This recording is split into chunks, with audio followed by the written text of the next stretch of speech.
방송인으로서의 28년의 어떤 그 역량이랄까요? 그런 것들이 고스란히 드러나는 그런 답변이었다 저는 생각이 드는데 웬만한 건 다 해보셨습니다. MBC에 입사한 이후에 뭐 보도국장 얘기는 앞서 했습니다만 도쿄 특파원 정치전문기자 논설위원까지 하셨고 프로그램도 소위 뭐 저희들은 이제 메인 뉴스 이렇게 얘기하는데 저녁 종합 뉴스 뉴스데스크 앵커를 하셨고 퇴사 2012년 하시기 직전까지는 100분 토론도 저는 기억에 남아요.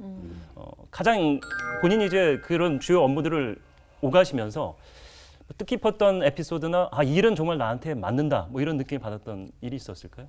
사실은 방송 일을 하면서는 제가 천직이라고 생각했습니다. 네, 그러니까 아까 말씀드렸던 것처럼 중고등학교를 지나면서 말수가 적은 아이로 이렇게 사실 성격 규정이 됐고 그 뒤로도 제가 비교적 말수가 적은 편이었어요. 예. 그 많은 사람들이 궁금해하죠.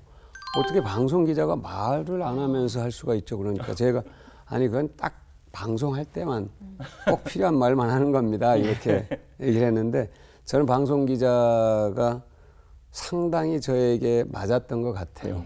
맞았던 것 같고 그 과정에서 어쨌든 동료들과 또 취재원들과 함께 이야기를 만들었던 그 소중한 추억들이 많이 있습니다. 많이 있는데 제가 지금 제일 사실은 좀 기억에 남는 일 가운데 하나는 남극 세종기지 건설 현장을 취재했던 때하고 그다음에 베를린 장벽이 무너졌을 때 그때 이제 취재를 했던 기억하고 그다음에 도쿄 특파원으로 있을 때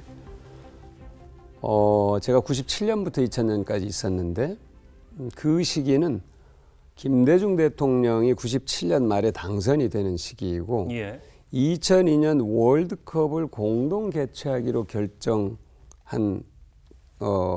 단계였어요. 97년에 일본으로 가신 거예요? 그렇죠. 특파원으로? 네, 특파원으로. 그리고 97년에 프랑스 월드컵 아시아 지역 최종 예선을 도쿄 국립경기장에서 하는데 그때 여러분이 다 기억하시겠지만 이민성 선수가 27m 롱 그렇습니다. 슈팅가로 이제 일본 팀을 무너뜨리는데 그때 후지산이 무너지고 있습니다. 이런 뭐 과장된 멘트도 나오고 했습니다만 그 시절을 제가 기억하는 것은 그때가 한일 관계가 제가 지금까지 기억했던 기간 중에 가장 원만한 때였던 것 같다 하는 아쉬움이 있는 겁니다. 그러니까 97년에 김대중 대통령이 당선되니까 일본의 지식인 사회나 또 일본의 언론계에서는 혹시 보복이 있는 것 아닌가. 왜 김대중 납치 사건에 대해서 일본 정부가 제대로 처리하지 않았다는 인식을 그들 스스로가 갖고 있어요. 네, 그러니까 그때 정치적인 여러 이유 때문인지는 모르겠지만 그런 인식을 갖고 있었는데 그 김대중 대통령이 이제 대통령이 됐으니 뭔가 일본에게 보복적 조치를 하지 않을까 이런 우려를 하시더라고요. 그래서 제가 대한민국이 그 정도 수준은 나라는 아닙니다. 이렇게 이제 가볍게 답을 했는데 실제로 김대중 대통령이 그 다음에 98년에 일본을 국빈 방문했습니다. 그때 일본 국회에서 연설을 했는데 기립박수를 받았어요. 그때 무슨 얘기를 했냐면 일본이 2차 대전에 패하고 나서 아시아에서 가장 먼저 민주주의를 채택해서 정착시켰다. 의원 내각제죠. 그 다음에 또 하나는 경제 대국이 됐다. 세 번째는 세계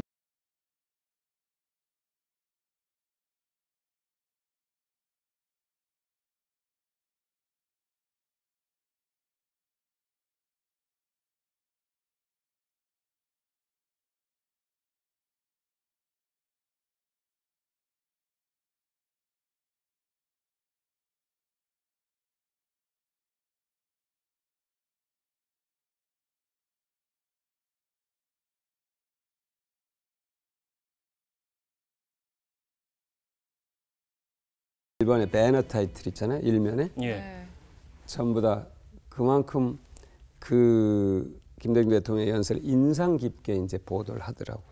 그리고 김대중 대통령이 일부의 우려에도 불구하고 문화 개방을 했죠. 일본 문화를. 그것이 저는 우리 문화의 일본 진출의 결정적인 계기가 됐고 오늘의 저는 한류를 만들어내는 굉장히 중요한 출발이었다고 생각을 하거든요. 지금 이 단계에서 한일 관계를 이런 상태로 지속적으로 끌고 갈 수는 없을 겁니다. 이제는 뭔가 자 여기서부터 새로 출발해서 정말로 제대로 된 한일 관계를 만들어 가야 된다 하는 인식을 저는 우리 국민들뿐만 아니라 일본 국민들도 가져야 된다고 보는 거예요.